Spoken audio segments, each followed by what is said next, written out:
Welcome to the final bell, and finally they've given me the gears, not the gears, they've given me access. They've kicked out Lingy. Basically, Cameron Lingy is not with us. He is somewhere up north sunning that. Hopefully he's got his rashy on. That is the voice of Tom Lonergan, my new co-host. What can we think about Cameron? He need a rash vest. He need lots of zinc cream. I believe far north Queensland's where he is. He'd need a big Richie, sort of Richie Richardson type arrangement hat, that big he doesn't like the sun. big floppy one, even those straw, those real giant slaw. That's him. Anyway, Lee's not with us, so we've upgraded. Domsy, welcome. You love the podcast, I know. You've been itching to get on, so now you're co-host. So this is very exciting. Scotty, great to be here, mate. Great to be here. Now, well, let's touch a little bit on you. You've upgraded. You're now running. You are Mick Turner. Small shoes to fill. He only had the job for 58 years. He did 26 big ones. Big shoes to fill from Mickey T. But working my way through it. It's been good. It's been really good. It's been hectic. It's been lots going on. We're managing both the boys and girls programs now. Okay, That's integrated. So that's been that's a bit of a change to the pathway, but it's been really fun, actually. It's been good to have the girls and good to hear about Dan Lowther and his plans with he's our special guest who will be coming up shortly. Yes, he'll be coming up shortly, yes. Because you'll have an appointment, but we'll get to Dan Lowther. The Falcons this year, but with the COVID and all that, how has that been? The season itself is different. Yeah, it's a little bit different. It is. So essentially, look, we're looking after the girls now as well. So their season began in February and went through till Easter. Then the boys' season started on Easter for 3 weeks. Then they stopped, went back to the local clubs or their schools for 4 weeks, and then the girls resumed, and that's where they finished off home and away and then final. So our girls, we had a great team. They went to the grand final. So got done by Oakley, Jason Davenport's Oakley in the grand final. But and then the boys resumed after the week after the grand final. So So it's been a little bit stop-start for the boys, but we're starting to get a little bit of continuity with them now. And we've got some okay talent. Just need some bit more consistency, and we'll see how we go. You'll find that. And you've been keeping an eye on your old team, no doubt? I have, absolutely, keeping an eye on them, yeah. What did you think of Friday night? Let's have a quick look over the Bombers. The Bombers, it loomed as a danger game, but you kick 8 goals in the second quarter and things sort of quieten down a little bit. Well, that's what they can do. I mean, 8 goals, I think... Because Essendon were up and about early. They were, but I think we've seen time and time again, Geelong can, as soon as they kick into gear, they can score at a rate I don't think any other team can score at. They just bang them on very, very quickly. Got the firepower forward, obviously with Hawke kicking 6 and Big Jezza 3 before he's hammy. Well, we need to discuss that. Now, you've been there and done that. He clearly felt something in the warm-up, but the doctors can only say, mate, you're right. It's down to the player, isn't it? Basically, he must have thought it was a spasm, or I don't know what it was. Yeah, look, I think it'd be a really tough one for him because he's coming from GWS, and there's GWS and Geelong. There's a lot of differences. It's a small community. You're on the front page or back page of the Geelong Advertiser if not every day, it'll be every week, every weekend at least. So I wonder if there's a little bit of that train of thought of I need to be playing. I need to be playing because I've come in clearly on a good wicket. Good wicket. The Cats have given up a bit. I hope not, because I hope he's experienced enough to say, no, my body's not right, because he knows down the track there's bigger fish to fry, that being finals and hopefully getting us into a grand final and winning. But, you would have liked to have seen him, and it's easy to sit up here and talk about, the fact. But I hope it's a learning experience for him, and next time, if he has any type of soreness or doubt, well, I'm sure they'll be. He moved well for 3 and things did, but then the second half, obviously, he set off, and scans have confirmed there's a strain. So given his history, What have we got? 7 weeks to go. It's a good month for someone like that. You think it's a month. So valuable. Yes. Yeah, it's disappointing, but yeah, like you said, there's still a little bit of runway there for him to come back in and get right. And, in terms of firepower, Hawke's still on fire. He's playing the best footy of his career, and Gary Ron. You played alongside him as a forward for a while and then played on him as a defender. I mean, remember the days where he couldn't move because he's back and he was overweight? I mean, they just feel like 25 years ago. I know. It's a different honestly, but then he's almost had 2 careers essentially, hasn't he? Because even you look back in his early career, like 2009, when he was just getting going, but he was still very, very good in that 2009 grand final. I remember him kicking a valuable goal in the third quarter. And then 11, we know what he did there. He ripped the game apart and basically won the game by himself. But he still wasn't a consistent, like he was nearly out of the team. It was almost, he turned 30 and his last, he's probably, what is he, 38 now? But you're right. Looks at it times. But he's playing unbelievable footy. Figured out his body. But his footy IQ is just next level. His ruck work, his field kicking, that's underrated too. His how he brings his teammates into the game, and then his one-on-one stuff. It just, I think defenders are almost beaten before they get involved in that one-on-one. They just accept that he's going to beat me, which is. That's a credit to him and the way he works and how often he does it. He just wins so many one-on-ones, and he's a star, and he hasn't dropped off one bit. Well, that lazy 6 from the Tomahawk and Danger. Look, we were waiting for this. It was even predicted in the press. My man Mark Robinson wrote a whole column saying Danger's coming and the word out of Geelong is coming. Well, 37 touches. It was Paddy Dangerfield. Yeah, absolutely. They've done everything right there. He obviously took his time. The ankle was always going to take a bit of time to, once he got back playing, getting his match fitness and getting back to the level we all know he can play at. So he's obviously had a few quieter games, but exploded on the weekend. And I think his timing and the way potentially his injury may have worked for him, freshen him up, get his ankle, play less games throughout the year, and now coming in the back half of the year, he's starting to play his best footy. You'd think by finals time he'll be absolutely cherry ripe. Because in a way, he's been his worst enemy. Because I know he loves training. He's one of those trainers. He'd rather train than not. So, and then he hated missing. So there were times over recent seasons where he got tired at the end of the season. This is, mate. He's had his little break, which he wouldn't have wanted. It was a forced break, wasn't it? Forced break, but it's going to work in everyone's favour. So, and Tom Atkins, there's a few nice other little cameos in that game. He's another one. Scarlo keeps on finding. But, I mean, Tommy's from a, what'd you say, from a ruthless competitor point of view, he's always had that attribute. He's hungry to hurt people, to win his own footy.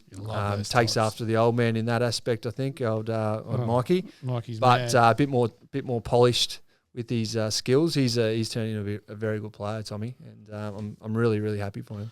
No, it was a very, very exciting win, but as we know, there was a fallout. Jeremy Cameron probably miss a month. But I don't think we've got any other injuries, so there's hope. Although I will update you, there's a few that have registered on our desk here, Domsy.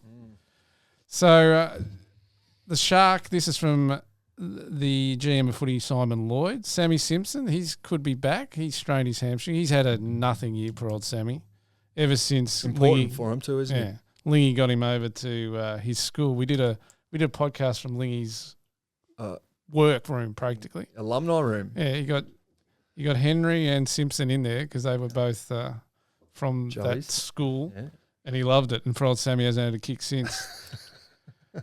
Now, the Sharks back. Mark O'Connor's back. So that's interesting. Sean Higgins will be available, and so is Asava. So this is going to cause some interesting selection dilemmas. But Jordan Clark, that's bad luck for him. The kid hurt his shoulder in the VFL game against the Lions, and he could be back, hopefully return the weekend. He's been back to contact, so that's good. Reece Stanley should have no issues. He finished out the game. So Probably only Jeremy Cameron's the issue. So Sean Higgins could be back. Asava could be back. There's a few selection dilemmas, as there always is with this team. Pressure for spots. Good problem to have. Pressure for spots. Pro Maxi Holmes was sub. He came on, got a few touches. So there's a bit. What do you make of the depth? Is extraordinary at this club, Domsy.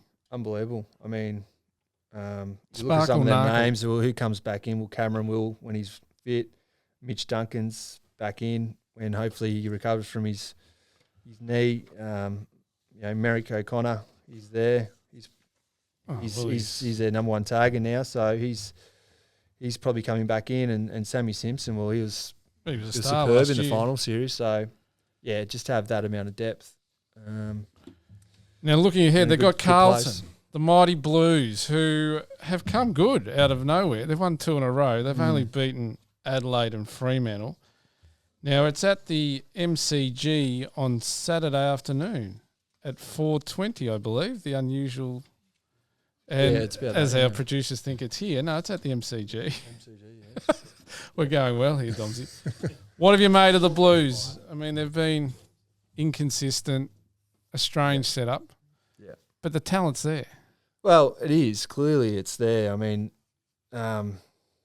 they've been to the draft for how many years? Probably 3 or 4 years. Yeah. They got some good talent. Maybe they could have made some other selections and got some better talent in, but it's all well and good in hindsight. They brought some free agents in last year, Sard and Zach Williams.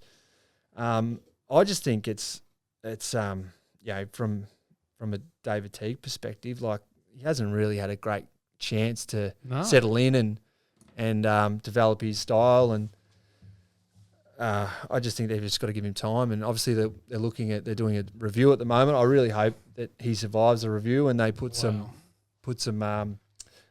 experienced people from around the league around him, because it seems that there's just too much noise from that's coming from up above or big power brokers within the club. But just let the man coach, give him a chance to breathe and breed his own culture, and give him a crack. Well, that noise got a bit louder this week. Clarko, did you see that come? I mean, coaching handovers, they don't have a good history, Domsy. Let's be honest. No, no, you wouldn't have thought so.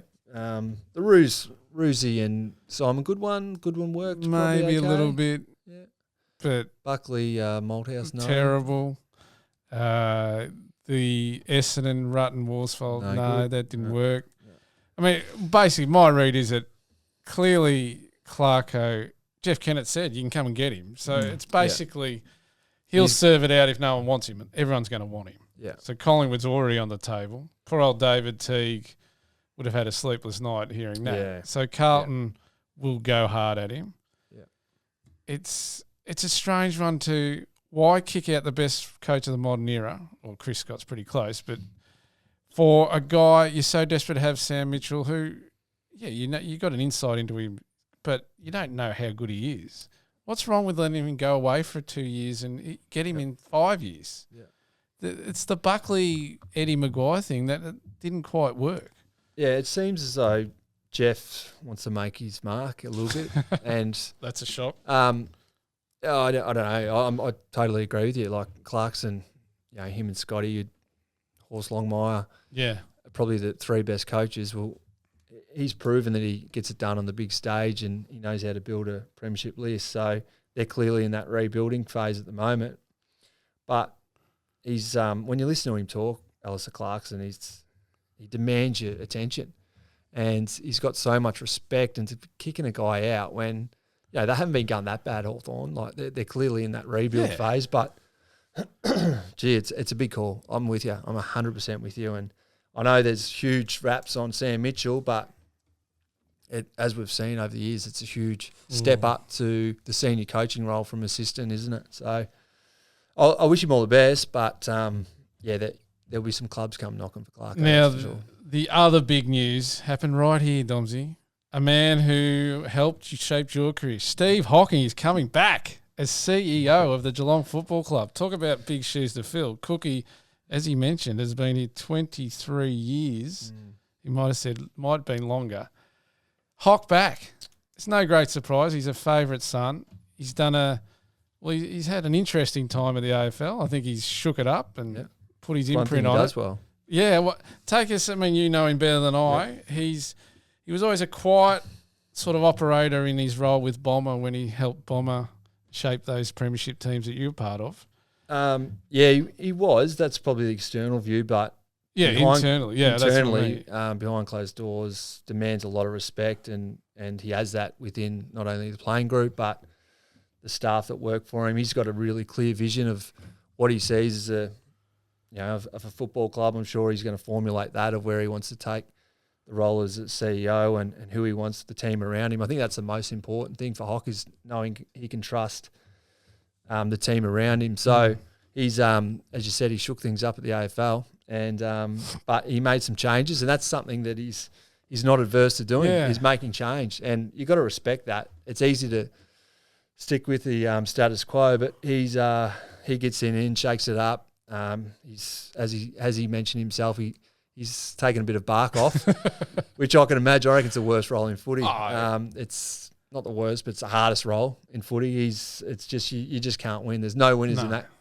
There is no winners. Just when you're having a good role. Weekend, something happened, the umpires to do something, it's your fault. Yeah, it's hard. So 4 years is it's a pretty good effort, and he's going to step away from that as of tomorrow, I think, and take a bit of time off. Probably get up to the Gold Coast. He loves getting up there, and maybe up to Yarrawonga too. He loves there. Oh, your old stomping ground. He does like getting up, playing a bit of golf, he reckons. And he starts off in October. It's a dream result for the Cats, because replacing Cookie, I mean, seriously, if it was an outsider coming in, that would be so tough. I mean, Cookie's built this stadium. He's the best there's ever been in the AFL, really, in that role. That's no doubt.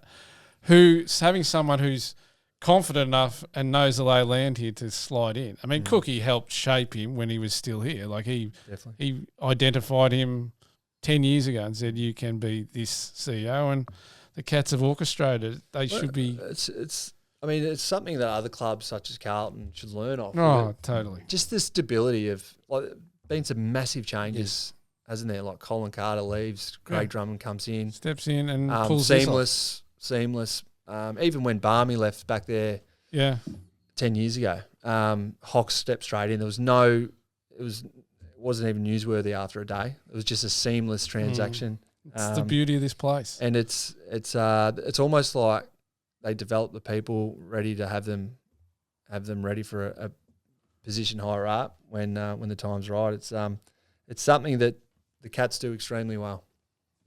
And he's going to be a ripper, Hawk, so he'll start at the end of the season. So Cookie's farewell tour is going to really ramp up. We've been saying goodbye to him. Do you reckon he'll get the statue of himself out the back of stage 5? Will he have the locks flowing? He likes the flowing locks, Cookie. Yeah. And the tan, how do you tan a statue? He might be in the budgie smuggler, because he gets in the water. He's daily in the water. Oh, he's completely mad. He's one of those mad people. He's getting out with a rig. It's a good rig for a 60-odd-year-old. Yeah, no, he's creeping up there, Cookie. But he's been amazing. But great news for the Cats. Now, Domsy, you've got to go make a phone call, because unfortunately. Yeah, but I'm going to talk to our new AFLW coach, Dan Lowther, next. You're listening to The Final Bell thanks to Lake Imaging. We'll be back shortly. Welcome back to The Final Bell, thanks to Lake Imaging. Now, we promised a special guest, and we've found him, our man. We've lost Domsy. He'll be back shortly, but we've found Dan Lowther, our new AFLW coach. Dan, welcome. Thanks, Scotty. How are you?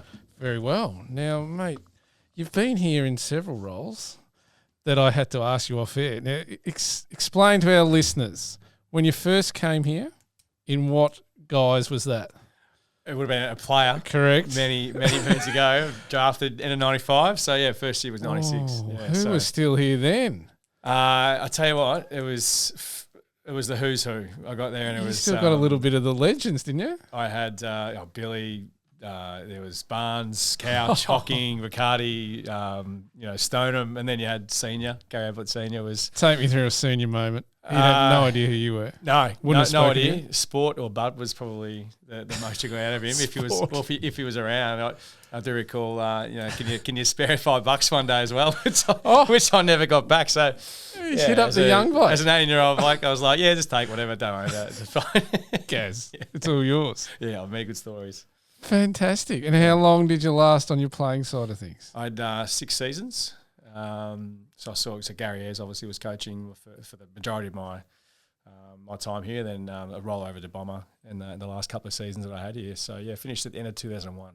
Beautiful. Yeah. Oh, Cameron Ling, you would have known. Yes, I think he came in 99, I think, yes, maybe. I think he was part of that wonderful draft. Well, yeah, there was the range of guys coming through, like Joel Corey and Wojcinski and I'm Josh assuming Hunt he's off sunning himself, and you couldn't expose some of Cameron's link. But no, we can't.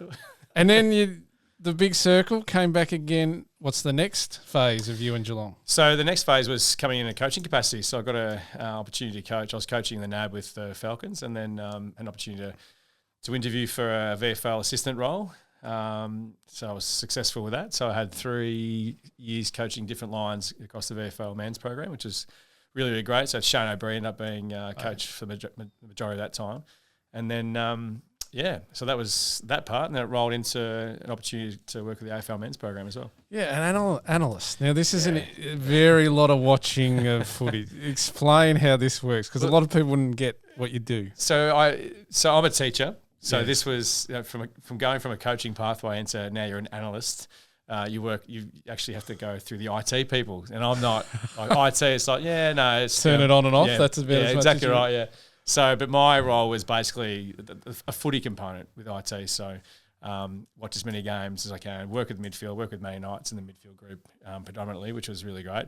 So, from a coaching lens, it was great PD. Yeah, absolutely.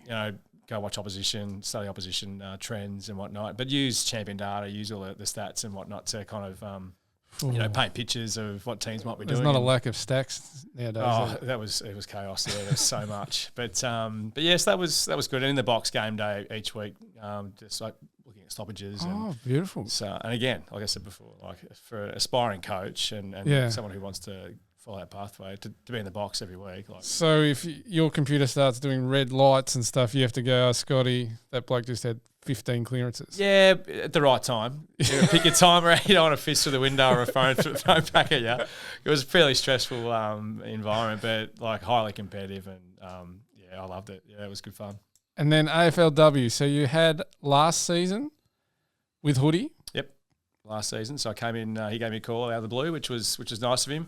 There was an opening up for an assistant role there, so I jumped at that, and I said this over the last week or so already. Within a week of pre-season, I was like, this is the niche, I think, that aspiring coach might not. What is it? Because it's almost a blank canvas in a way for a coach. It's sponges. The girls are absolutely. I mean, they are different. Like the level of knowledge and understanding around footy. The girls just want to know as much as they can now. So to be able to help and be a part of that was a no-brainer. And then when Hoodie decided to go back to the craft, I gather your enthusiasm. It's ideal stepping stone. Yeah, I just jumped at it. I did. To be fair, I didn't think he'd leave when he did, but that's each their own. So he's done an amazing job over the last 5 years setting up the program from the ground up. So when he did leave, I was like, I'd be mad not to at least apply for it. Grueling process. Yeah, went through had to jump through a few hoops. So I would have thought nothing less. But to get to the next stage and then present to the board and some board members and the football department, it was good. Now, where are we at? Because we've been up and down, the great girls, struggled a bit at times, young team, and then so Olivia Purcell's left, Rocky Cranston's left. It's a new team. What can we expect, and what are you most excited about? Well, look, those names will certainly leave a bit of a hole in terms of talent on the field and their experience. But what it gave was our younger players got a chance to play a lot earlier than what they may have thought. We've got a very young list, so to get some exposure at AFLW level kind of opened their eyes up to how the game's played and what they need to raise their game to. So we just couldn't last games, couldn't be competitive enough in games for longer. So from this point on, it's about building our capacity to stay involved, compete longer periods of time, and maybe just tweak a few things here and there in terms of our structure and some personnel in certain places. But we've got Chloe Shear and Chantal Amundsen from Melbourne and Adelaide, bit of winning culture, different perspectives. obviously we've got a really nice draft hand this in a few weeks' time with the NAB draft. So we get inject some talent to coincide with the enthusiasm and the talent we've currently got. I'd expect to see some pretty quick change and development. Because the girls coming through the draft, every year they're better because they've had longer in the. Do you know what I mean? They're more ready to go. Yeah, we've been conducting some interviews over the last week or so, and already the players that we're looking at potentially drafting for this draft are more concerned about the girls in 3 years' time because they come into their teams at NAB level and think, geez, these girls are actually just as good as me already, and they've had longer opportunities to go through a elite pathway. So yeah, it's going to be exciting in the next few years. Now, Nina Morrison, we love her. We just haven't seen enough of her. Can you give us an update on where she's at? She can play tomorrow. She wants to play, but obviously she's not allowed to just yet. She's got to cool her jets a bit. But she's tracked really well. Wanted to play for weeks and weeks, and probably could have, but really want to make sure that she's in a good mindset and a good framework for pre-season, which starts in September, and then just gradually release her as she goes, because she's primed, ready to go. So I only saw, or we've all really saw, just a brief taste of what she can do. 27 possessions in her first game, and then she goes down with an injury. So she was a level above them all. Yeah. So to have her back in the fold with a young group, she's a leader on the field, and she's certainly been a leader off the field over the last month. Who's a couple other young names who the people can have a look at, who you think might raise their hand this year? Yeah, there's a few going around. Like Sophie Vanderhoovel's probably, she's got speed to burn. She was great. Yeah, in our program. So, again, it's just a matter of these girls believing in what they've got to deliver at the standard. So she's one to certainly look out for. Chloe, she is going to be someone that we can really expect to see a bit of grunt and a bit of fight in our forward half of the ground as well. Amy McDonald, best and fairest winner. She's just gone from strength to strength. Becky Wegster, half back, another young girl. It's could be a defender, could be a mid, could be a forward. Like there's lots of strings to her bow. So we've got some pretty good young players. Laura Gardner, tackling machine. Like one game I think she had 12 or 13 tackles, and that's just standard for her. So across all the lines, we've got good talent. It's just about injecting a bit of support around them as well. So what's the next couple of months? Like you mentioned, the pre-season starts when? So pre-season's 1st of September. Because the season's brought up early. They've changed it, which is a genius move by the AFL. It's all been pushed forward, so which means the draft's probably in our immediate planning right now, just preparing for that. When's our first pick? I got the first pick, Victoria, pick 2 overall. Yeah, so we've got 4 or 5 picks in the first 10. Yeah, so like I said, our draft hand's pretty good. Very good. We just have to make sure we pick the best talent that we can get. Plus we get 2 mature age picks in the region as well, which we'd like to utilise. Potentially for our VFLW list, which has been really, really good for us as well. All right. Well, there's one thing you have to do. You have to beat your mate, Daniel Harford, because Carlton, he annoys me. He thinks he's going to win everything. It'll be a big grudge match. Believe it or not, our old school parade, they put something out the very next day really? about two boys, the old two schoolmates back in the fold together. But no, look, he's, as you know, he's super. He was a really big help with me preparing for the first of all coaching role this year, but then trying to go for the role which I was successful in. So he's been a big help. He's a good lad. He is a good man. Yeah. But Dan, thank you for joining us. We will monitor the progress with a lot of interest. All right, Scotty. Thanks for having me, mate.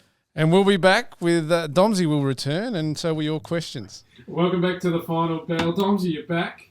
Yeah, sorry about that, mate. Dan Lambert's a good appointment. He's been part of the last bit of it for a while. He's going to be a great appointment. Yeah. You're getting the girls ready?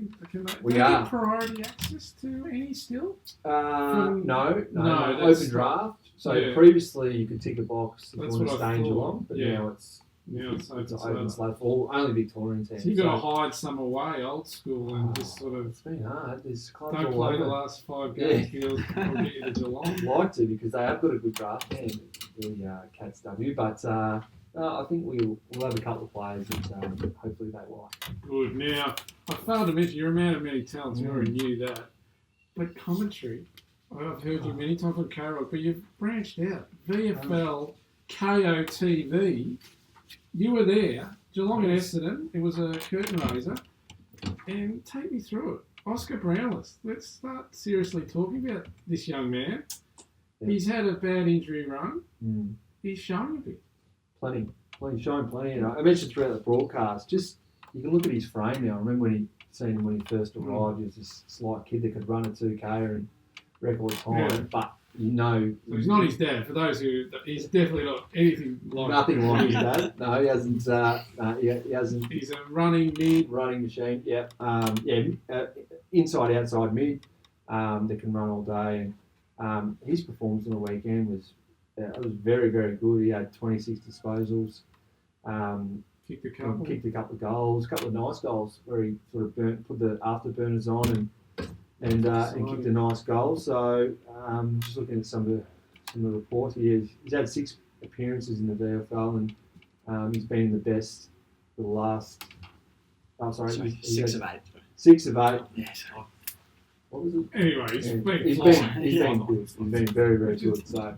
Because he's on the rookie list, so it's that time of the year you've got to show your face. He's had some injury issues, as I mentioned, so that's exciting.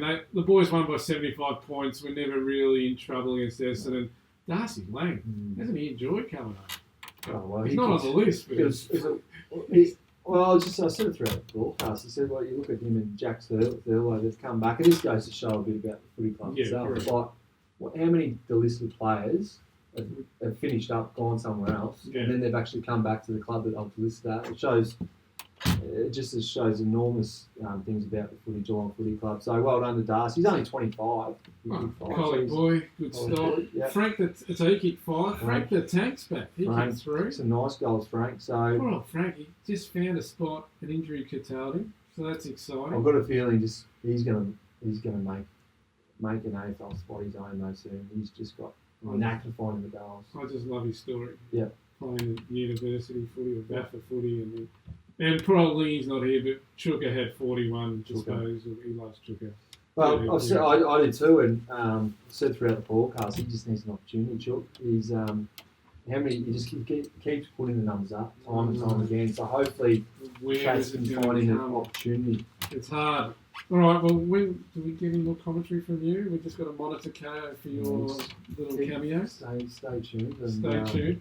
Some more coming out. Now, Domsy, our fans, they're everywhere. There'll be more after they find out you're on this than Cameron. So, a few fan questions. Ali Geddes, any advice for people wanting to improve their chances of becoming an AFL player? Domsy, in this day and age, what would you tell a prospective hopeful? What's the best way to try and get in the big dance? Oh, well, it's a good question. It's a very broad question. I know. I think for someone that probably missed out through the normal pathway potentially, and they're just playing local footy, it's just about putting performances in week Don't in, give week up. out. These days you can get found. Yeah, no, it's not reinventing. Frank the Tank. Perfect example. You don't have to reinvent the wheel. You just got to put performances. You make your interleague team. Hopefully, then you've got a VFL team watching that. You get an opportunity there, and then all of a sudden you're under the noses of AFL coaches and recruiters. So you just got to keep putting performances in. People will find it. Yep. Blake Johannesson says, there'll be plenty of these. What is your favourite Joel Selwood moment? Oh, now you've played with him. On or off the field? Well, off we haven't got long enough. So on, maybe give me a couple. Player when you're watching him as a team, anything. Jeez. What would he have done? I like to stitch him up, but you can do that. That's the main purpose of the podcast. Yeah, no. Well, we've already talked about his inability to play any other sport. No, yeah, that's good. So watching him play cricket or tennis, can't play. He thinks he can, but he's no good. He's a footballer solely. Favourite Joel Selwood moment? There's so many, but just his ability to stand up in those big games. I know it's pretty stock standard what you hear from most people, but there was one game against Hawthorn, I reckon, early in his career. It was an Easter Monday game. I reckon he had 40 opposition possessions that were down, and he just dragged us back in. I just still remember that. It was in front of 75, 80,000. Yeah, it would have only been 17 or 18 or 19 tops. Or 19, 20, yeah, maybe. It was early in his career, and I just remember him doing that and going, this kid's unbelievable. That's something special. Yeah. Frank P14 says, who takes Jez's spot in attack? Well, Sava wasn't there, so if you want another tall, but Gary Rowan and Hawke have run it with Smalls before, as we know. Sean Higgins can come back and play half forward. Depends whether they go tall or small again. Yeah, I mean, they've got options. They could easily just stick with Hawk, Gary Rowan, and Danger needs to play a bit more there this week, and potentially give a Chuka Constable a go this week, or Sean comes in and floats through the midfield. There's plenty of options. Asava. Yeah. I mean, they've got so many different options. And they're lucky in that sense, but got a royalty of riches. Absolutely they have. Now, Tyson Gregory asks, are you surprised by the rise of Jack Henry this year? I always knew he was good. Yeah. The hair's been outstanding. Hair's a bit like Because yours. I can mate. say Just that. very, I think the very hair's much helping lots of work everyone. in the headband. But he's working with Scala, and Scala just does these things. He's got an ability to get the most out of his, especially defenders. He was drafted as a forward, and he knew that he could run. He was an elite 400-metre runner.